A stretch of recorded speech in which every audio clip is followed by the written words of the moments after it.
Dr. Rafael Calmon, juiz de Direito de Família, na cidade de Vitória, do Espírito Santo. Minha terra de coração, eu falo que é meu canto no mundo, amo Meiaípe, amo a muqueca do Curuca. Ó que eu não como peixe, hein? Mas aquela muqueca, eu falo, minha boca chega a encher d'água. Eu cheguei a ter escritório em Vitória e o doutor Rafael, né, depois durante a live, a gente vai chamá-lo pelo nome que ele pediu, né? Na liberdade, tomando a liberdade de chamá-lo, é de lá. Você é de Vitória mesmo? Conta para mim um pouco, se apresenta para a turma e me conta um pouquinho de você antes da gente entrar nesse tema tão polêmico. Tá bom, Ana, obrigado pelo convite. Grande honra estar aqui no seu perfil, compartilhando ideias contigo e com os seus seguidores. Eu sou capixaba, sim, nasci aqui, sempre morei aqui e passei no concurso aqui, tive a felicidade de passar no concurso aqui, mesmo no meu próprio estado. E trabalhei um tempo no interior, fiquei cerca de 10 anos no interior. E desde então, eu já sou juiz há 16 anos, eu estou aqui na capital. Ainda não estou em Vitória, né, que é onde eu moro, mas estou perto. É a região da Grande Vitória, então eu vou e volto do trabalho todo dia, durmo em casa, finalmente. Eu ficava muito em... Eu descia, né? Eu parava em Vitória, mas o serviço, né? Praticamente, eu falo que eu morei um ano no Espírito Santo, porque eu ia e voltava. Tinha semanas que eu ficava 3, 4 dias aí, mas eu ficava, na realidade, em Cachoeiro Itapemirim. Eu descia 130 quilômetros para baixo. Por isso que eu brinco, falo que eu passava sempre, às vezes ficava em Meiaípe, alguma coisa, mas adoro. Tenho uma grande amiga. A última, eu acho que grande viagem que eu fiz foi para um casamento aí em Vitória, que ela está aí na cidade, eu adoro. Adoro. E São Paulo é uma das minhas cidades de coração, eu adoro São Paulo. Sempre que posso, eu vou. Inclusive, estava com viagem marcada, mas aí veio a pandemia e eu perdi minha viagem. É verdade. Bora falar sobre esse assunto. Foi um assunto que até na chamada criou uma grande polêmica. Faz já um tempo, Rafael, que eu estou querendo abordar o tema. Eu sou especialista aqui em São Paulo, meu escritório só faz direito de família, então eu trago isso, né, dentro do meu dia a dia, né? Eu trago isso como não é a matéria que eu faço de vez em quando, que aparece, não. Eu milito e advogo dentro dessa área todos os dias. Então, quase que eu tenho um lado, eu tenho outro, eu tenho o lado do alimentante, eu tenho o lado do alimentado, eu tenho todas as características. Eu tenho aquele pai ou aquela mãe que quer a prestação, ou aquele pai ou aquela mãe que está no lugar de quem recebe, e é um tema que a gente sempre traz, se cabe ou não cabe. Eu vou te falar o meu entender e depois deixo você dar a aula aí para a gente a respeito. Eu acredito que, assim, pelo que a gente tem da teoria, cabe sim com a guarda compartilhada, né, que há uma mistura, infelizmente, eu acho que aqui em São Paulo nós lidamos tanto com guarda compartilhada quanto com alimentos em ações distintas.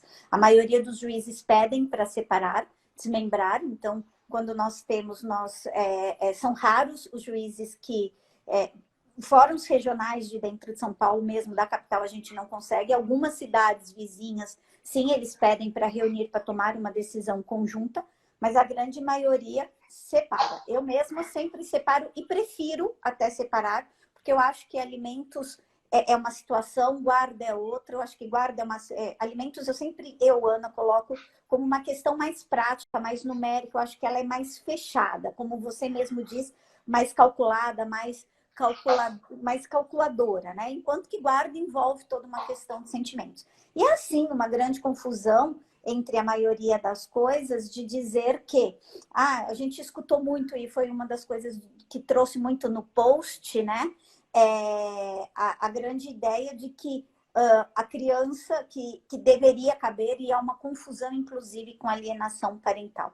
Ao meu ver, eu acho que assim, tem que ser dada uma justificativa, né? Olha, estamos usando dinheiro para escola, plano de saúde, alimentação, tal e tal e tal, mas prestar contas naquela situação de juntar nota, colocar inclusive o que come, o que não come, como a gente vê em alguns casos que faz essa verificação, ao meu ver, eu acho que não cabe.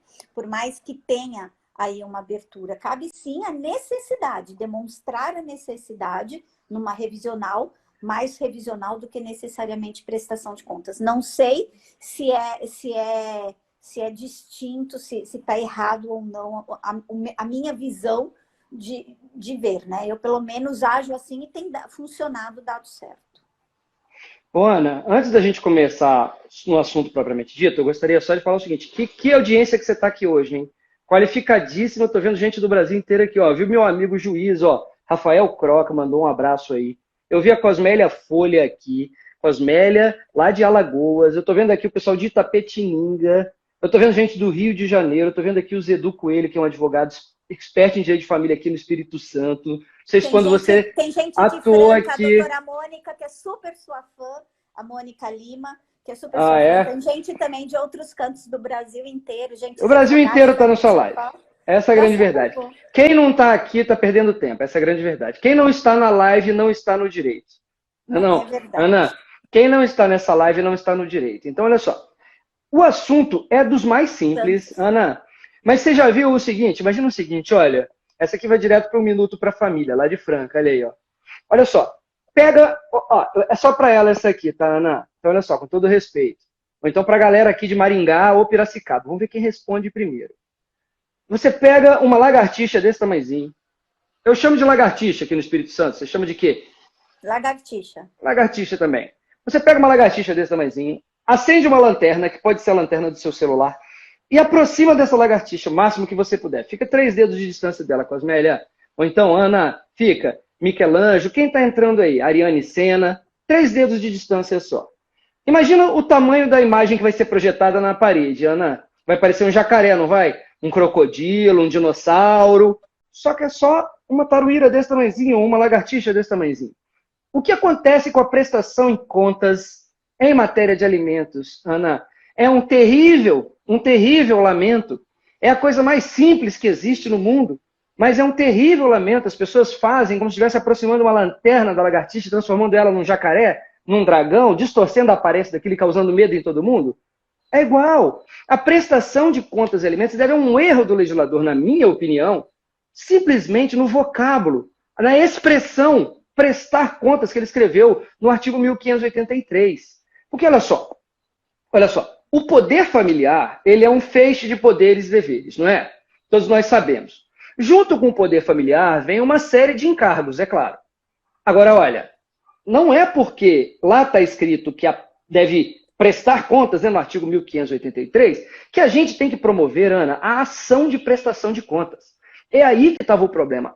Os pais ou mães, não importa, a pessoa que era o guardião, mas não o guardião físico, o guardião jurídico, ou o também chamado não guardião, quando é uma guarda unilateral. Digamos assim, o pagador de alimentos. O que ele fazia? Ele suspeitava de que pudesse estar havendo desvio da verba, uso incorreto, e a gente sabe muito bem, Ana, que o uso do direito, ele é incentivado. Aliás, é para que o direito foi feito, para ser usado, né? Agora, quando tem abuso, a coisa começa a mudar de figura. Então, alguns genitores ou não genitores, eu diria assim, o genitor pagador, ou então, no outro caso, o não genitor, como queiram chamar, suspeitava de que pudesse estar havendo desvio da verba, lia o texto normativo e falava assim, poxa, prestar conta. Então, eu vou no CPC e vou procurar a ação correspondente a essa tutela.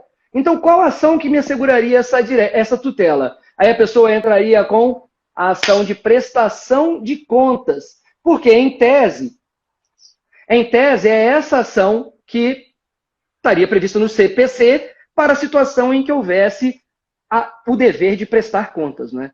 Só que, olha, o dever de prestar contas você encontra, assim, na Constituição Federal. Onde você encontra o dever de prestar contas? Bom, as pessoas que administram ou que usam dinheiro público, elas têm que prestar contas. A pessoa que administra bens alheios tem que prestar contas. Por quê? Porque o dever de prestar contas envolve relação financeira contábil. É assim que a gente tem que ver a prestação de contas. Recibo, preto no branco, para fazer um balanço contábil, me apresentar esse valor. Por quê? Porque você tem um dever jurídico de prestar essas contas. Não é o que pais e mães têm em relação ao outro. eles não têm o dever jurídico de prestar contas. Mas na forma como foi escrito pelo legislador, deu a entender, porque ele escreveu mesmo, prestar contas, deu a entender e as pessoas, na maior das boas vontades, começaram a ingressar com a ação de prestação de contas. Só que chegava na justiça, os juízes analisavam aquilo e corretamente faziam o seguinte: olha, para você conseguir o que você quer, você não pode promover essa ação. Nenhum juiz em nenhum momento negou o direito à informação. O que ele negou é a informação tentando ser obtida por aquele tipo de procedimento. Ana, eu te dou 3 segundos para você me responder uma pergunta bem simples. Você quer fixação do poder familiar na vara de família por uma ação de regulamentação de convivência, atribuição de poder familiar. Seria correto você entrar com uma ação penal, ou um mandado de segurança, ou uma ação direta de constitucionalidade para isso, Ana? Não. 3 segundos, você respondeu em 1. Claro, o juiz ia analisar e falar, olha, eu não estou dizendo que você não tenha o direito de regulamentar a sua convivência. Eu não estou entrando neste ponto da nossa discussão. Eu só estou falando que por intermédio de uma ação declaratória de inconstitucionalidade, ou uma ação direta de inconstitucionalidade, uma ação penal, ou então uma ação de despejo, um mandado de segurança, você nunca vai conseguir isso. Da mesma forma que se você quiser se divorciar, você não vai procurar um delegado. Você vai procurar uma vara de família, não é? Porque nós trabalhamos com limitações, com competências, com procedimentos. Então, o que havia na prática, Ana, era um uso irrefletido do procedimento de prestação de contas. Porque a verdadeira... específico, né? Que era super específico. Super específico. Com valor de causa daquelas contas que você queria prestar, que realmente nem... E que foi modificado pelo CPC de 2015, inclusive, né? Então, realmente, não é por aí, né? É o seguinte, a ação de prestação de contas ela é antiga conhecida nossa. Só que a prática dela, o uso dela, não é dos mais simples, porque ela é uma ação que você pode chamar de duas, ou de duas no mínimo, ou até 3 fases.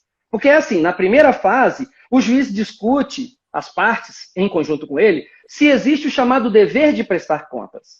E olha, eu não estou falando de um dever moral não, tá? Aquele dever que a gente tem moral, que forma uma obrigação natural, que não é passível de cumprimento. Tipo, eu te dar bom dia, tipo, eu respeitar os idosos na rua e tratar com carinho. Isso são obrigações morais.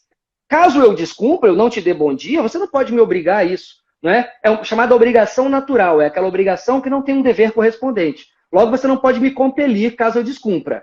Agora, a obrigação jurídica, ou o que eu tenho dizendo aqui, o dever jurídico de prestar, caso você não preste, aí sim eu posso te compelir na justiça, através da ação de prestação de contas. Então, na prática, essa ação ela é feita para ter até 3 fases, no mínimo 2. A primeira se discute a existência desse dever jurídico de prestar. Certas pessoas, Ana, e aqui eu entendo para você, o pai em relação ao dinheiro recebido pago para o filho, a mãe em relação ao dinheiro recebido, não tem o dever jurídico de prestar, não.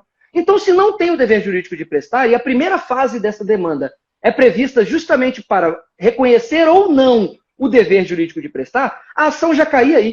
Na primeira fase, o juiz falava, olha, não existe o dever jurídico de prestar. Ademais, eles argumentavam, se passasse para a segunda fase, lembra que tem 2 no mínimo e até 3, né? Segunda fase, o que aconteceria? Seria discutido a apresentação das contas e caso houvesse o chamado saldo, haveria condenação ao pagamento do saldo. Então, assim, o dever jurídico é em alguém usa o dinheiro da União, que é repassado. Aí existe o verdadeiro dever jurídico de prestar. Aí a União fala, como é que você está empregando essa verba que eu estou repassando a você por causa da Constituição aqui? Aí a pessoa apresenta o balanço contábil, lembra, dever jurídico de prestar contas, ele é exercido através de balanço contábil, de forma contábil, financeira contábil. Tabela. A pessoa, tabela, isso, exatamente. Auxílio de contador e tudo, nota fiscal. Aí apresenta para a União. Aí ele fala assim, olha, não, mas eu te dei 500, você empregou só 420. Tem 80 que eu quero de volta. Então a segunda fase condenaria essa pessoa que prestou as contas a restituir esse saldo. No caso das ações de família, também a encontrava óbice nisso, na chamada irrepetibilidade dos alimentos. Falava assim, olha, não é possível. Aí teria uma terceira fase, que se condenou e não pagou, cumprimento de sentença para forçar, penhorar bens. Como seria isso na hipótese de uma criança receber esse dinheiro e aí tem um outro ponto, os juízes falavam assim, também a ilegitimidade, porque você, ô marmanjo, se você quiser exigir isso, tem que exigir da marmanja também. Não é da criança, entendeu? É da mãe e pai, é uma relação... E no caso, a relação jurídica é o alimentado, né? É o menor nesse caso. Perfeito. O outro genitor, que não está na posse, que tem apenas administrador, representante legal. Então, aqui a gente tem uma confusão, né, Rafael, até do sujeito passivo da ação, né? Até das partes de quem seria. Mas eu acho que aqui a questão, desculpa só te cortar para trazer, que eu acho que é o que todo mundo, para quem não milita na área, vem, não é necessariamente a prestação de contas em si. Eles querem, principalmente isso que traz para nós advogados, é muito claro para quem estuda e é processualista de saber que não vai caber por essas inúmeras questões. O que a gente vê é que para os nossos clientes, o que vem, e até para o pessoal que confunde aí até a questão da alienação parental com a prestação de contas, eu acho que na cabeça antes cabia, e aí vem naquela questão, eu acho que passou a ser mais pacificado de uns tempos para cá, porque antes era aquela coisa, condena ao alimentante a 30% do seu ganho, e ali a pessoa ficava, não importava se a necessidade, né, daquele menor era ou não era os 30%. Então, às vezes, sim, havia uma diferença entre a necessidade e o alimento que era prestado. Hoje, eu acho que com a desenvoltura do direito de família, com o equilíbrio da necessidade e a possibilidade, feito essa integração de que você tem que comprovar a necessidade para que seja antes fixado, com uma fixação mais justa, mais reta e até mais enxuta desses alimentos, o que acontece? A gente coloca que era uma... O que faz? Eu acho que hoje cabe realmente na revisional e nem cabe uma prestação, porque realmente, se você vai ter fixado pela necessidade, não vai haver aquela gordurinha que a gente chama para ter do que sobra, né? E aí é onde a gente acaba entrando na figura não de uma prestação de contas, e sim de uma revisional. Ou estou errada no meu raciocínio? Não, você está certíssima. Tem um outro ponto de vista, alternativo a este seu. Eu vou chegar lá. Então, a gente viu até agora, Ana, e a sua audiência qualificadíssima aqui, estou vendo o Fábio Bortolotti aqui falando do julgamento do STJ, eu vou chegar lá, hein, Fábio? O Zedu Coelho falando aqui, inexequível, a Leide Alves, a Jaqueline Prestes, mais conhecida como Ligeirinha, e a Bruna Queiroz, aqui, representante da OAB Barra da Tijuca, e o Rio de Janeiro inteiro se personifica nessa pessoa. Olha só a sua audiência, hein, Ana? Como é que é qualificadinho? Então, devido assim, a você, graças a você. Não, nós dois. Então, olha, Ana, o seguinte, a gente já viu aqui agora que o pai ou a mãe que tem, né, vamos dizer assim, um paga e o outro emprega, né? Vamos dizer assim, um paga alimentos e o outro emprega os alimentos, né, na criança, digamos assim. Então, o pagador tem o dever de pagar. E eu vou chegar no direito subjetivo que ele tem, tá? Porque o direito de exigir contas, é bastante importante a gente frisar esse ponto, Ana. O direito subjetivo de exigir contas, que corresponderia ao dever jurídico do empregador, da pessoa que emprega, né? O dinheiro, o aplicador ali, vamos chamar, o aplicador do dinheiro na criança, não tem, por isso, o dever jurídico de prestar. A cada direito subjetivo corresponde um dever jurídico. Se ele não tem o direito subjetivo, o outro não tem o dever jurídico. Eu vou chegar daqui a pouco no direito subjetivo que esse pagador tem. Ele tem um direito subjetivo, sim, mas não é o de exigir contas. Lembra? O dever jurídico de exigir contas, prestar contas, perdão, que corresponde ao direito de exigir contas, é algo que surge em relações específicas e geram obrigação financeiro-contábil. Essas contas têm que ser exibidas dessa maneira. Não é definitivamente o que acontece. Isso contrariaria toda a dinâmica familiar. Quanto custa uma fralda para você guardar? Quanto custa uma maçã? Você vai na feira fazer a papinha para o neném, você não vai guardar a nota fiscal?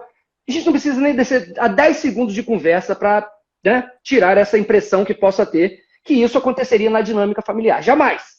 Não seria possível exigir-se contas em um cenário, Ana, marcado pela informalidade. Registra isso aí, pessoal. Não é possível. Nenhuma relação informal, absolutamente informal, é possível exigência de contas. Eu volto a dizer, porque o dever jurídico de prestar contas, ele tem uma forma específica de ser exercido. A forma contábil, financeira. Balancete, comprovação de nota fiscal, tabela, como você bem disse. Fixado esse ponto, Ana, a gente pode avançar. Além de não ter o dever jurídico, os juízes faziam isso que eu acabei de falar. Além de não ter o dever jurídico, você exercitou por uma ação que é impossível no caso concreto, por causa de todas aquelas circunstâncias que eu falei. E a confusão que você falou entre mãe e pai, do polo passivo, em direito processual, ela tem um nome, se chama ilegitimidade. Então, eu acabava verificando a ilegitimidade da criança para aquele caso. Porque se o pai ou a mãe, vamos dizer aí, pagador e aplicador, um tem uma querela com o outro, eles devem resolver no ambiente adulto deles. Então, por todos esses motivos, Ana, que foram 5 aqui, na minha opinião, os juízes, os tribunais e o STJ corretamente julgavam extintas, nem improcedentes. Hein? Veja, o termo improcedência você usa no mérito. Como eles não falavam assim, eu não estou dizendo que você não tem o direito de exigir informações aqui. Eu nem vou entrar nisso. Só que a gente conhece. A ferramenta estava errada. Estava errada. Perfeita a sua colocação, a ferramenta errada. Então, o que adianta, né? Você ter o direito ao divórcio se você vai buscar isso perante o juiz criminal, né? Por meio de uma ação penal, por meio de uma ação de despejo. Qual o pedido? Divórcio. O juiz civil vai ficar doido, né? Falar, que é isso? Você quer divorciar do contrato? Então, beleza. Por todos esses argumentos, Ana, essa aqui é pra galera, ó, pra Tata Fran, pra galera de Alagoas, aí representada pela Cosmélia Folha, e toda a sua audiência, nós estamos beirando mais de 60 pessoas aqui. Ana, olha só. E essa galera pode disparar aviãozinho aqui para chamar todo mundo. Porque olha só, é importante isso. Juízes de primeiro grau, tribunais e STJ, num só sentido. Só que aí, o que adianta, Ana, a gente ter uma previsão legal, um direito subjetivo otorgado pela lei, que daqui a pouco eu vou chegar lá, só que no campo processual, sendo que qualquer um sabe, lição de primeiro período, o processo deve servir ao direito material e não o contrário, a pessoa falava, tá ok. Agora, então, eu sou pai, eu não posso exigir nada? Ou eu sou mãe, não importa. Desde que eu seja o pagador, eu não posso exigir nada? Olha, se eu ler o texto normativo, eu volto para o texto normativo, isso não precisa do artigo 1583, não. A lei de divórcio, Tatiana Butch, aqui, uma das maiores advogadas familistas do Estado, está presente, hein, Ana? Prestigiando a gente. Vou pedir para a Tatiana Butch colar aqui na tela o artigo 15 da lei do divórcio. Porque você vai ver que a lei do divórcio é mais antiga que o CPC, não é? O CPC novo? O CPC novo é de 2015. A lei do divórcio é lá de 77. A lei do divórcio já previa uma coisa. Na verdade, é esse tal direito subjetivo que é atribuído ao pagador. Eu falei que ele não tem o direito subjetivo de exigir contas. Falei bem claro, isso já deve ter ficado claro para a galera. Logo, não corresponde ao dever jurídico do aplicador, aquele que está com a criança aplicando o dinheiro nela, dever jurídico de prestar essas contas. Isso já ficou claro. Só que esse pagador, ele tem sim um direito. E vamos ver se a Tati Butch, que está esperta aqui, escreve para a gente. Caso ela não escreva, Ana, se você puder, artigo 15 da lei de divórcio.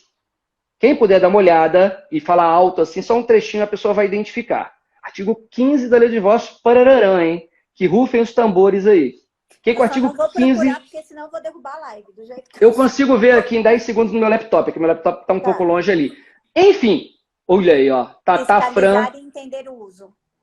Tata Fran nos socorreu. Daqui a pouco vou chegar um monte aqui, você vai ver. Porque o pessoal demora um pouquinho.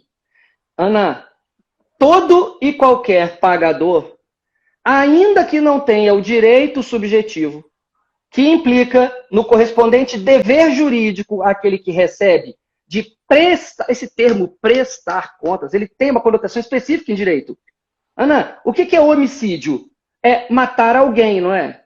É um conceito de direito. O que é hipoteca? Hipoteca do direito. O que é locação? O que é arrendamento? São conceitos jurídicos. Prestar contas é uma expressão jurídica. Prestar contas é uma expressão jurídica. Não é do uso comum. É um conceito do direito que corresponde a um dever jurídico de exibir contas em forma contábil, financeira, como eu te disse, em certas relações. Quando há administração de coisas alheias formalmente.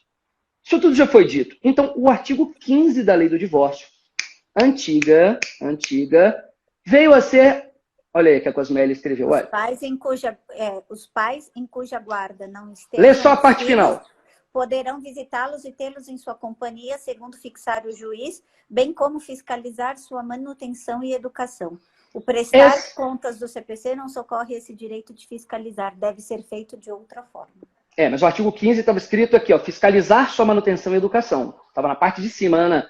Esse é o direito subjetivo outorgado a qualquer pessoa. E olha, ele decorre de nada mais, nada menos do que o feixe de poderes atribuído pelo poder familiar. Então, é esse o direito subjetivo que a pessoa tem. Fiscalizar ou supervisionar, se você quiser, a manutenção e a educação que é feito com parte do dinheiro dele.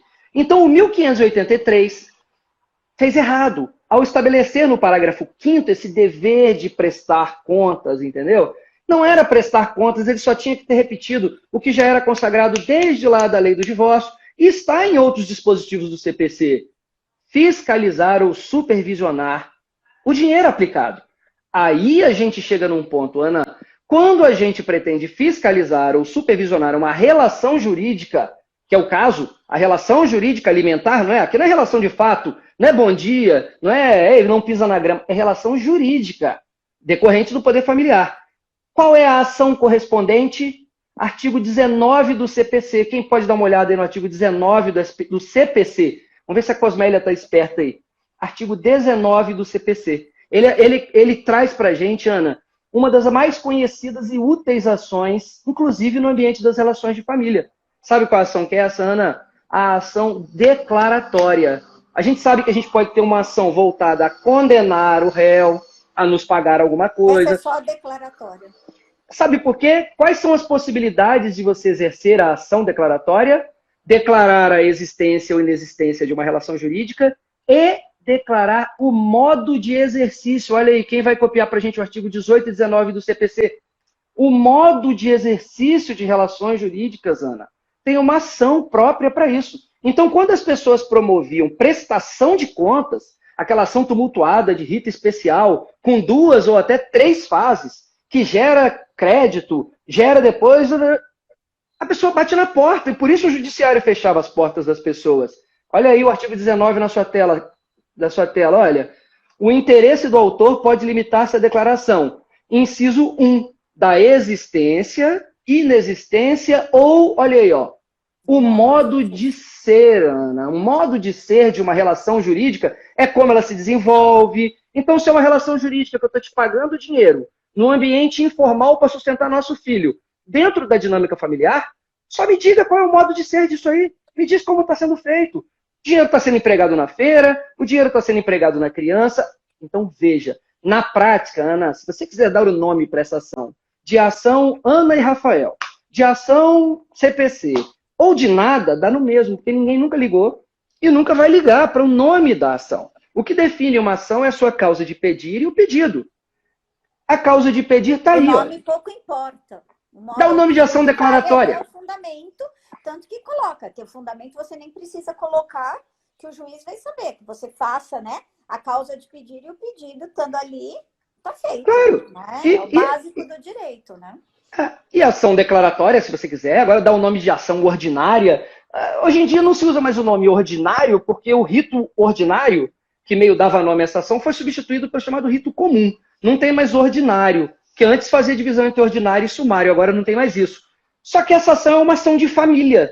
Olha aí para o pessoal que acha que às vezes lendo o CPC, lá no ambiente das ações de família, pensa assim, quais são as ações de família? Alimentos, divórcio, guarda, só, né? Não.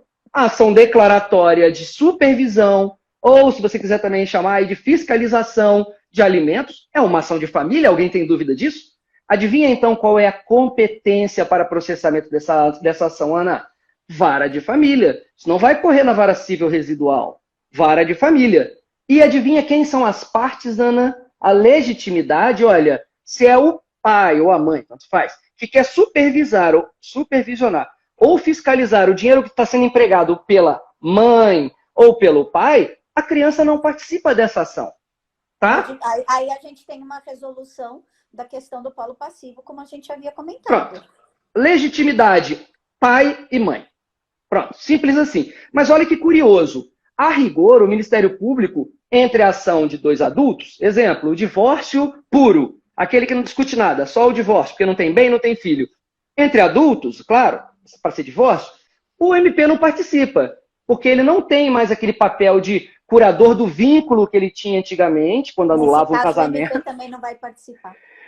Nesse caso, Ana, eu particularmente penso o seguinte: o MP participa de um processo não é com vínculo absolutamente das partes. Se partes forem incapazes, ele participa. Agora, se partes forem capazes e assuntos forem especiais, Ana, ele também participa. Porque cabe a ele não é a defesa de partes, cabe ao MP a defesa de interesses. Então podem adultos estar tramitando no processo entre eles, só que o interesse o interesse é do menor, perfeito. Então o MP participa numa ação entre dois adultos. Mas neste caso, eu como advogado, porque aqui, né, a questão até de trazer da prática, a gente está falando da teoria ali jurídica já da parte processual. Mas vamos partir só um minuto para a prática. Ok, eu como advogada vou entrar com uma ação declaratória de fiscalização por algum motivo lá que eu estou achando que realmente aquele dinheiro não está sendo empregado. Eu, como autor, eu peço a participação do MP, eu fico silente, ou isso, independente que eu não peça, vai ser feito de ofício pelo juiz e mandar para o MP direto, mesmo que eu não coloque? Vai ser feito pelo juiz, porque é uma regra procedimental, Ana. Se você não pedir que o réu seja citado, o juiz vai determinar que ele cite, não é? Não precisa você pedir a citação, porque é uma regra procedimental. A oitiva do MP ou a participação do MP, em hipótese que o interesse diz respeito a eles, é obrigatória. Mas veja, o juiz tem o dever de intimar o MP. O MP participar ou não é algo que compete ao próprio MP. O MP tem autonomia suficiente para dizer, nesse tipo de assunto eu não participo. Como acontece em vários pontos. O conselho... Ele tem que declinar, ele que decline sozinho. Mas aí você fez... a obrigação de chamar de ofício você vai ter, independente do pedido Exatamente. ter sido feito na inicial ou não. Perfeito. Okay. O juiz cumpriu o papel dele, aquele processo não é nulo. Até porque o procurador de justiça, caso haja o segundo grau, se ele participar, tá tudo ok. Ele supre a não participação no primeiro grau, desde que o juiz tenha intimado.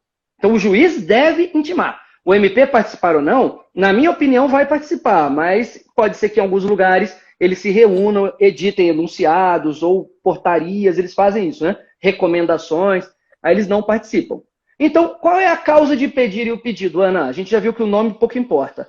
A causa de pedir, que é o conjunto de fato e fundamento, né? É assim, fato, estou empregando esse tipo de dinheiro, parará, pororô, e percebo que existam suspeitas. Há indícios. Há indícios, Ana. O dinheiro não está sendo bem empregado. Perfeito. Porque prova você não tem. Porque se você tivesse prova, você fazia revisional direto, né? Exatamente. Você tirou da minha boca o que eu ia falar. Ana, tá bem, Ana. Você é uma especialista em ações declaratórias de exigências de contas. Olha só. A gente só sofre com os clientes todo dia, chegando... Não mais. Você, mas eu não posso. Não mais você vai sofrer. Segue esse passo a passo que você não vai sofrer, não. Então, olha, qual é o fato? Olha, estou empregando o dinheiro, e detalhe, tem que ter um ponto, tá? Esta ação, o nome fiscalização, não quer dizer assim, ação de futrica, sabe? Ação de vingança privada, ação de meter o bedelho na vida alheia, não. É fiscalização. Você quer dizer, né? Não, porque tem que ter uma suspeita, Ana, tem que ter indícios. Tem que ter a chamada justa causa. Se você não tiver, o juiz também vai falar, pô, você está usando essa ação para quê? Para vingança privada? Você não me trouxe um indício, entendeu?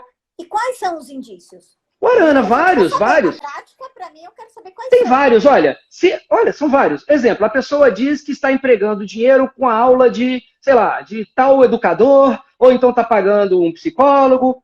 Aí a pessoa fala, cadê as notas desse psicólogo? O psicólogo não apresenta notas. Bom, você pode ir até o psicólogo e obter uma declaração dele, mas acho pouco provável que ele faça isso. Ele te deu uma nota. Agora, você pode se valer a testemunhas. Certos pontos você pode se valer da chamada ata notarial. A ata notarial, ela é super importante em relação a isso. Porque ao contrário do que acontece com foto, com print de tela, na ata notarial, a pessoa do cartório vai até o local e serve como uma testemunha dotada de fé pública. Entendeu? Eu não vou até o cartório e falo, olha, está acontecendo isso. Porque neste caso, Eu estou declarando, a pessoa do cartório só está tomando a termo a minha declaração, e aquilo não deixa de ser o dito pelo não dito.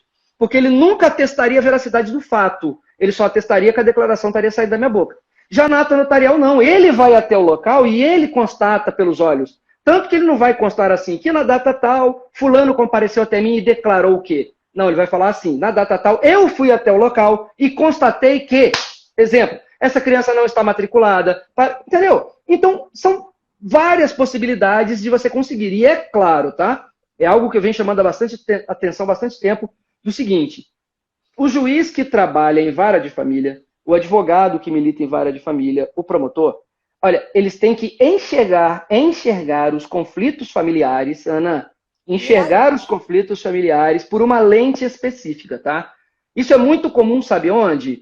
Nas ações envolvendo situação de violência doméstica.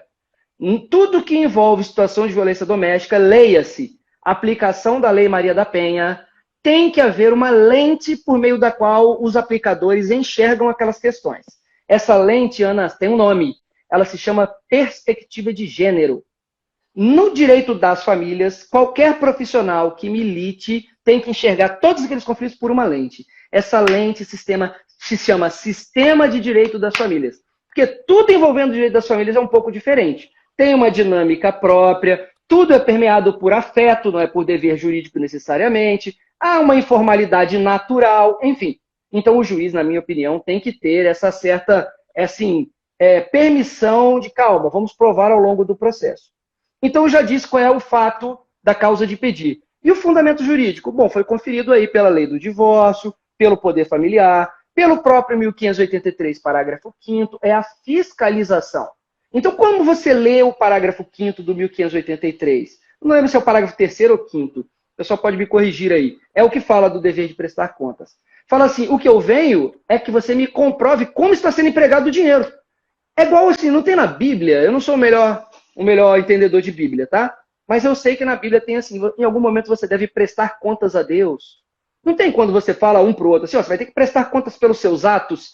Será que eu estou dizendo assim, me traz o quanto você pagou no café da manhã, me traz uma nota, ou seja, eu estou querendo contas no sentido contábil fiscal, tem um trava-língua aqui. Não, né, Ana? Você vai prestar contas a Deus, você vai prestar contas pelos seus atos. Eu estou utilizando essa expressão prestar contas no sentido vulgar, no sentido do linguajar corrido no dia a dia, não no sentido jurídico, entendeu? Essa é a minha queixa ao legislador. Ele empregou um termo jurídico, igual se ele falasse assim. De forma errada, vamos ser mais fino. Equivocadamente. Ele distorceu. Você fiscalizar e não prestar contas ali para colocar, né? Ele distorceu a semântica, Ana. A grande questão aqui, Rafael, eu acho assim, que a gente chega... Aqui eu acho que tudo que a gente discutiu até agora, eu vou te colocar um lado... Assim, é diferente a gente fazer live com um juiz, com um promotor, um procurador, né? Do que a gente fazer, por exemplo, entre advogados. Porque entre advogados a gente discute o dia a dia. E aí eu vou te colocar. Eu acho que mais do que tudo, para todo mundo que está aqui, e que a maioria deve ser advogados como eu, e você falou que tem juízes também, e aí coloca, é o filtro que se vai ficar assim, tá gravado. O filtro que se faz antes, né? Então, eu acho que cabe a nós, advogados, como você disse, de chegar no filtro. Porque quando já chega o fogo no parquinho de uma maneira... e aí a gente chega com uma opção de prestação de contas, nós, advogados, quando colocamos uma prestação de contas, a gente não está demonstrando o que o cliente quer, a gente está demonstrando o nosso erro técnico. Ok? Então, a gente já demonstra um erro técnico nosso, uma falta de estudo, uma falta de situação. Então, o que é colocar, o que nós temos que trazer? Como trazer isto para o cliente, né? Como que eu chego para um cliente e falo? Como que eu vou trazer? Então, trazer realmente os indícios do que tem. Buscar você como profissional cavar esses indícios para fazer. Você falou, vamos fazer ata notarial. Uma das grandes questões dentro do direito de família, nós temos todo um código ético, um código de conduta, um código de procedimento nosso, ok? ao lidar, a gente lida com afeto, a gente trabalha, a gente sabe até onde você pode atacar ou não pode, né? Até onde vai a sua ética em colocar no papel algumas coisas que os clientes trazem.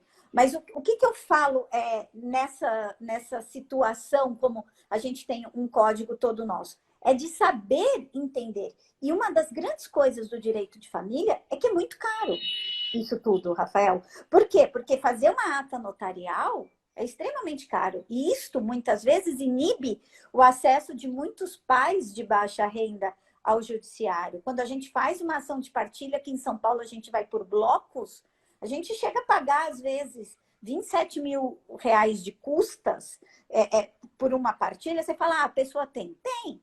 É caro. Então, o que acaba fazendo? Acaba que a gente busca meios não tão corretos, não tão éticos e não tão certos para fazer, essa situação chegar de uma maneira correta, né? Então, é trazer dentro disso um filtro, fazer um comprometimento entre a gente e fazer um filtro. Eu vejo aqui que tem pais, e aqui tem gente que está colocando, que vem, né, dizendo de pais, dizendo, não tenho gasto com escola e os gastos são com roupas e alimentos, a guarda é compartilhada e tal. Então, aqui cabe a um instrumento e a uma instrumentalização, já desde a base, de uma maneira para que a gente, na fixação, a gente já tenha algumas situações para que não chegue no ponto da fiscalização, ou que essa fiscalização seja muito mais tranquila e muito mais fácil, que a parte tenha indícios realmente de se está sendo usado ou não. A grande questão aqui, eu não sei se para você parece dessa maneira, e pode ser um discurso meu, né, e tal, mas é dizer da seguinte maneira, que a gente tem que ter um comprometimento de separar o joio do trigo, né? De orientar os clientes, colocar... Eu faço minutas absurdas de grande, né? Hoje até o meu genrinho, que é o namorado da minha filha, me escutou outra vez. Ele estava aqui em casa fazendo um negócio e ele me escutou conversando com a advogada da outra parte, que ela falava assim, mas você colocou isso? Eu falei, já tenho isso, doutora, na minha minuta. Já tenho isso na minha minuta. Então, o que ela ia fazendo? E ele falou, cada problema que tem, eu falei, cada problema que tem vira uma cláusula no contrato de prestação de serviços em forma de honorários e vira uma cláusula para a gente colocar ampliando. Porque se as partes não conseguem dialogar, a gente acaba fazendo isso. Então, eu acho que aqui a gente tem que ter, né, um filtro entre a gente, porque quantas ações de realmente fiscalização chegam para você? Vai chegar muito mais em forma de revisional ou em forma de fixação. E se a fixação é feito, e eles estão colocando que é muito mais estão colocando que de certa forma é mais barato entrar com uma declaratória do que com uma revisional pelo valor da causa. Eu não sei, a Tata Fragano, eu não sei. Aqui em São Paulo, óbvio que uma ação declaratória vai ser um valor de alçada, enquanto que uma revisional a gente usa 12 vezes a ação de alimentos, né? Mas a gente vai colocar. Mas a gente chega também com um problema que muitas vezes, quando a gente propõe isso para o cliente, consta como se a gente quisesse ganhar honorários a mais, porque a gente está propondo uma ação a mais. Entendeu? Então, é bem complicado nesse caso de ver. E ver até onde realmente essa fiscalização não é possível ou passível de ser visto de uma outra maneira. Estou errada nisso tudo? Sou muito viajante na maionese? Não sei. Não, você está certíssima. Em relação à ata, eu falei assim, é uma hipótese, né? É claro que a gente tem casos e casos, né? Porque o juiz não vai exigir prova, ele vai exigir a justa causa no início. Cadê? Ele demonstra a sua suspeita. Ele não vai indeferir a sua ação. A prova vai ser produzida ao longo do processo. Você acha que cabe, em vez da gente fazer, por exemplo, uma ata notarial, você acha que caberia, por exemplo, uma notificação extrajudicial? Qual força ela teria, né? Não teria força nenhuma, né? Uma notificação, apresente as contas, não tenho recibo. Pronto, o que eu vou fazer? Né? A qual conclusão você chegaria se falasse, apresenta as contas do seu filho, é tudo na feira, eu não tenho recibo de nada, é informalidade. E aí na declaratória continuaria da mesma coisa, ou não? Não, então, aí a vantagem da declaratória perante uma revisional é o seguinte, Na revisional, eu fiz até uma live semana passada com a Cosmélia Folha, falei a mesma coisa. Na revisional, o seu pedido é de revisão, né? Só que o seu fundamento é que está havendo suspeita. Na ação declaratória, o seu fundamento é a suspeita. E o seu pedido é para declarar o modo de exercício dessa relação. Então, você não pretende rever a coisa ali. Você pretende ter ciência. Eu acho a revisional, pode acontecer, as custas são diferentes. Você pode, ali na revisional, dar ensejo ao juiz até fixar de forma diferente, porque o juiz não é limitado ao seu pedido na revisional, de repente, né? Se a parte comprovar que está gastando mais, o juiz pode aumentar a linha, pessoal. Na revisional, o juiz não se vincula ao pedido, Ana. Na revisional, o juiz se vincula à causa de pedir. E a causa de pedir reflete o binômio. Se aquela pessoa que está gastando fala, que bom que você tocou nesse assunto, porque eu estou gastando é mais na criança. Então, olha, né, o juiz pode ampliar. Então, são ações diferentes. A revisional pretende rever. A declaratória pretende meramente, e aí o juiz não pode indeferir. E agora eu chego no que o colega falou, não lembro o nome dele, falou, o STJ admitiu prestação de contas. E aí, Ana, eu peço muito cuidado, registrando que nós temos uma presença internacionalíssima aqui, diretamente de Miami, Rose Sells for You. Olha só, gente dos Estados Unidos assistindo sua live aqui, Ana. Seguinte, o STJ, pessoal, toma muito cuidado com isso. Porque o STJ, no âmbito de uma ação de prestação de contas, lá em cima, depois de anos de debate entre as partes, ele falou assim, olha, eu entendo que o que você quer por meio da prestação é a mera supervisão. Desde que você não queira prestação de contas em fiscal contábil e saldo para ser executado lá na terceira fase, eu defiro, foi isso que o STJ diz. Mas o que circula na mídia, Ana? STJ admite prestação de contas. Aí a gente volta para aquela novela, porque as pessoas, o pagador, vai olhar e falar, olha, agora admite, então agora eu posso entrar. E vai bater as portas, o judiciário vai fechar de novo. Lembrando, não é que ele não tenha direito, é por intermédio da ação. Então o STJ não admitiu a prestação de contas. O STJ entendeu o seguinte, por meio da prestação de contas, se está errada, nasceu errada, sempre foi errada, e vai continuar sendo errada daqui a 3 anos e meio, Ana, o STJ fala assim, não tem problema. Eu entendi a mensagem que você quis. Eu entendi o pedido seu. O seu pedido é de supervisionar. E você errou na ação. Tudo bem, isso já te prejudicou no primeiro grau, no segundo, e agora veio aqui para o terceiro. Então não sou eu, STJ, que depois de anos de batalha, vou te negar o direito de supervisionar. Muito embora isso tenha sido ventilado numa ação errada hoje, amanhã e 3 anos e meio a partir de agora. Ela vai continuar sendo errada, entendeu, Ana? Então não entra com a ação de prestação de contas, porque não foi isso... Ação declaratória. Isso que o STJ quis dizer. Tanto que se você ler os votos, que é dever nosso, dever de nós profissionais do direito, lemos todo o voto, até para fazer o distinguishing, não basta a gente só citar a ementa, a gente vai perceber que ao longo da fundamentação, o ministro, ou os ministros, na verdade, vão falar isso. Falar, olha, não é prestação de contas, entendeu? Mas eu entendi o que você quis dizer, entendeu? Você me dá bom dia, Ana, já é 2 da tarde. Eu vou deixar de receber sua intenção para mim? Não, já é boa tarde, não é? Mas você me deu bom dia, eu entendi sua intenção, era me dar bom dia. Tá de tarde, tudo bem. O STJ idem, ele entende que a parte pleiteando nos julgados, tem um julgado famoso de 2020, é o número 1.8 alguma coisa, a pessoa vai identificar assim. E tem um agora, de 2021 também, mais recente. Então, posso afirmar, sem muita chance de errar, sem medo pelo menos disso, Ana, o STJ não admite prestação de contas. Por toda essa construção que eu venho fazendo nessa quase 1 hora que a gente está conversando aqui. Não tem dever jurídico, não há a menor possibilidade de exigir prestação de contas em um ambiente informal, não há legitimidade, a ação não é propícia. Então, assim, é tanto argumento contrário que cansa a gente falar. Agora, se você deduzir um pedido de declaração por meio de uma ação chamada ação rosa cor amarela, o nome é o que menos importa, entendeu? Porque o que você quer é o pedido, não é? Com base na sua causa de pedir. Então é mais ou menos isso, Ana. É uma ação declaratória movida entre os adultos, valor da causa, como você disse, de alçada, a ação exercitada com base no artigo 19 do CPC, inciso 1, que é fiscalizar o modo de exercício de uma relação jurídica, o valor da causa é o mínimo, o réu tem que ser citado, é uma ação que corre sob o rito das ações de família, olha aí, isso é importante, nas varas de família, porque é uma tipificação de família, tudo bem? é exercido o contraditório e no final o juiz declara essa relação.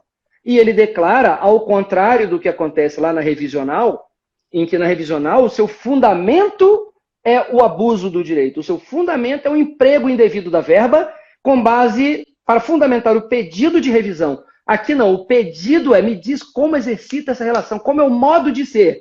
E isso faz coisa julgada, Ana. Coisa que, ao contrário, não faria lá na ação revisional. Seja, como colocaram aqui, ele é a base para uma revisional, porque diante da desconfiança, quando você não consegue ter, cabe a revisional quando o dinheiro não está sendo aplicado. Mas ele vai Exatamente. ser meramente declaratório de que cabe sim uma justificativa ou uma fiscalização, como estão colocando. Eles estão só falando aqui várias coisas que a gente não vai conseguir responder tudo, porque é a live de 1 hora, e senão também o Rafael me mata, coitado. A questão só é assim, que tem gente colocando que cabe, qual é o período, né, dessa revisional, que não cabe antes de 2 anos. Aqui em São Paulo também, com 1 ano, e também nem vejo viável, nem financeiramente, nem por uma questão com menos de 6 meses, saiu a situação e a revisional ser considerada como um mero inconformismo, um recurso pela aplicação daquilo. Também é uma das ideias. E aí só estão me perguntando, como que se daria nesse caso, nessa fixação da declaratória numa sentença, como que se daria essa fiscalização, o juiz declara no dispositivo o modo de exercício da relação jurídica. Então confirmo que o modo de exercício dos alimentos está legítimo ou ilegítimo. Legítimo por quê? Porque dentro do valor pago pelo pagador, repara que o artigo 1583, ele até fala uma coisa legal, ele só erra no prestar contas, né? Porque eu não poderia usar assim, artigo 121 do Código Penal, hipoteca. O que é hipoteca? Matar alguém. Você está entendendo que haveria um descompasso? Eu estaria distorcendo semanticamente, ou seja, o sentido da expressão hipoteca, que é um termo jurídico, prestar contas igual. Mas ele fala uma coisa assim, e eu vou chegar na tua resposta. Ele fala assim, objetiva e subjetivamente. Aí a pessoa pode me perguntar, um monte de gente me perguntou, Rafael, o legislador fala em objetivo e subjetivamente, no artigo 1583, que é parágrafo 5º ou 3º, salvo engano, aquele lá da prestação de contas. Pessoal, simples, o que é o objetivo e o subjetivo? Objetivo, Ana, a gente já viu, é o modo de ser. É quanto? É 500? Onde estão indo os 500? E o subjetivo, adivinha o que é? Os 500 estão sendo empregados para a criança ou para o seu namorado? Ou para o seu, entendeu? O subjetivo é quem é o recebedor da verba? É a criança. E o objetivo é quanto? Então, o objetivo é o quê? A averiguação a respeito do o quê. E o subjetivo a respeito do a quem. Só isso. Então, é isso que o juiz vai declarar. Sob o âmbito objetivo, reconheço a legalidade da relação jurídica, porque o dinheiro tal está sendo empregado assim. E do âmbito subjetivo, também reconheço porque está sendo empregado na criança. Pronto, isso fez coisa julgada, a pessoa fiscalizou e está ali a resposta judicial. Se agrada a ela ou não, a pessoa vai ter que promover uma outra demanda. Mas lembra, é assim que a lei quer. Se você correr o risco de alegar isso como fundamento numa ação revisional, você pode correr vários riscos, inclusive de ampliar, e sem reconvenção, de ofício, porque o juiz não está limitado ao pedido, e sim a causa de pedir. Ele pode, inclusive, rever para Ele tem que atender o binômio. Ele tem que atender o binômio. Quanto tiver que ser, é o binômio que ele tem que atender. Então, o binômio vai estar na causa de pedir, não no pedido. O pedido é valor X, né? É aquela distinção que a gente faz em latim. A fundamentação é algo é devido, aí é andebeatur, né? A gente chama. E no pedido, a especificação é o quantum debeatur. Eu quero tanto. Na ação de alimentos e revisional, o juiz não está vinculado ao quantum. O quantum é recebido pelo juízo a título meramente sugestivo, Ana. O que vincula é o andebeatur, e o andebeatur é levado em consideração o binômio alimentar. Então, corre esse risco na revisional. O valor da causa é diferente. Então, a ação declaratória ela serve para isso, para fiscalizar. Agora, se você quiser utilizar a ação revisional, correndo e sabendo desses riscos, é perfeitamente possível. Mas não vai fazer coisa julgada sobre o modo de exercício. Nada impede que amanhã aquela pessoa mude tudo, regulamente tudinho, e entre com uma revisional de novo para aumentar ou para reduzir. Ou seja, a gente faz com que aquele pesadelo do profissional do direito das famílias, né? A gente faz com que os processos tenham família entre si. o processo gera um agravo de instrumento como filhote, o agravo gera uma apelação depois no futuro como um tio, e aí vem uma revisional como um colateral, e por aí os processinhos eles ficam tendo família, família, família, e perpetuando o conflito familiar na justiça. Só a questão que eu acabei, desculpa te cortando, mas do mesmo jeito que o juiz não está vinculado na revisional ao quantum, na fixação você pensa da mesma maneira ou você acha que ali tem mais, é mais fechado isso? Na fixação de quê? Dos alimentos? Na ação de alimentos? Sim, é mais fácil pensar assim. Toda a relação jurídica alimentar, toda vez que você promover demanda a respeito dela, seja para fixar, seja para rever, seja para exonerar, o juiz não é limitado ao seu pedido. Ele pode perceber que naquele caso, entendeu? O binômio possibilidade e necessidade leva a mais ou a menos. O que o juiz faz? Ele condena além do seu pedido? Condena, porque ele está autorizado por lei. Aí o que ele faz em relação ao valor da causa e a consequência na taxa judiciária, custas? Ele manda para a contadoria. Ele manda você ampliar o valor da causa, corrigindo, ou ele faz de ofício e as consequências ele determina para a contadoria e você tem que pagar a diferença. Ok. É por isso que também entra com essa base que normalmente os provisórios acabam sendo fixados mais baixos, né? Porque é pela dedução dele ali e tal.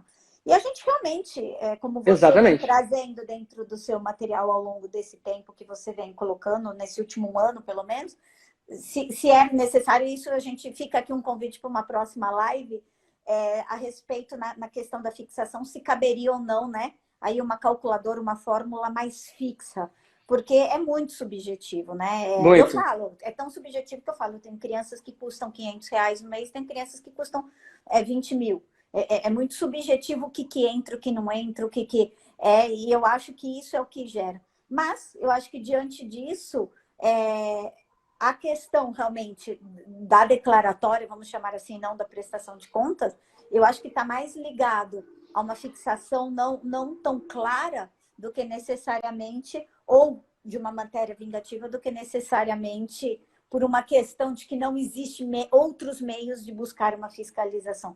Eu acho que quanto mais fechado for a fixação, mais fácil vai ser para a gente... não é que mais difícil, mas menos ações declaratórias vão existir, porque vai estar muito mais passível de verificação ali daqueles valores, né? Porque não vai ter valores vagos, né? Aquela história da feira que você joga, de algumas situações que você traz e que nem são correspondentes, porque escola, plano de saúde, isso é muito fácil de ser comprovado, né? Os valores mais em aberto serão cada vez mais difíceis, mais restritos de se colocar. Ok? Sim, concordo.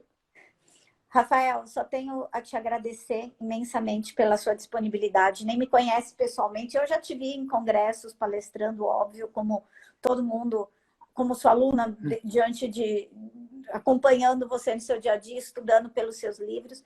E você foi super carinhoso comigo ao aceitar de pronto, sem saber, sendo... assim, nem sou conhecida no meio para, sabe, você esteve aqui, veio, se disponibilizou o tempo todo, não me negou, falou só para mim, olha, só tal dia que eu posso, e olha, não tenho palavras para te agradecer pela audiência, pela disponibilidade, pela excelente aula que você nos deu, pelos esclarecimentos. Vou levar coisas para mim, eu sempre falo, né, que a gente sempre aprende em todos os materiais, todas as lives, sempre a gente tem a aprender, não importa.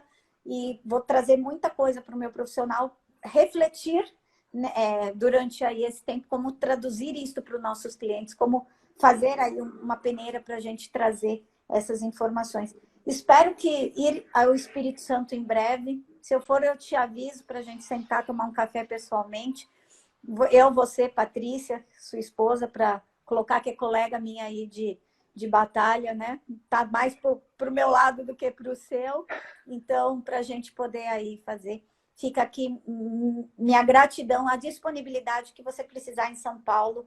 Estou aqui, basta avisar que eu fico imensamente aqui grata e disponível para você. Combinado? Obrigado, Ana. Eu só tenho a agradecer também pelo convite. Saudando aqui, então, as pessoas que ficaram com a gente nessa hora. grande amigo meu, Flávio Jacinto, aqui entrou aqui de Fortaleza, no Ceará. Um grande abraço para ele, para o Emerson, para a Thalita, para todo mundo que está aí. Obrigado novamente pelo convite e espero que essa troca de ideia nossa tenha sido bastante frutífera, todo mundo tenha gostado e possa aplicar isso no cotidiano. Só um lembrete final, querendo trocar o nome de ação declaratória, para não causar susto, por ação de fiscalização ou de supervisão com base no artigo 1583, na minha opinião, o juiz vai adorar ler isso, tá bom? Então, ação de fiscalização com base no artigo 1583, de preferência, observação, não é prestação de contas. Eu acho que vai ficar ótimo. Então tá bom, Ana, obrigado pelo convite. Ok, a live fica gravada no meu canal, vai ficar gravada, já vai agora para o IGTV, fica, depois o pessoal do marketing ajeita, na minha página também tá lá disponível. Quem quiser, me acompanha toda quarta-feira, a gente tem live trazendo aí assuntos do dia a dia. Beijo enorme para todo mundo, gratidão pela disponibilidade. Tchau. Igualmente, tchau, fui. Tchau. Obrigado.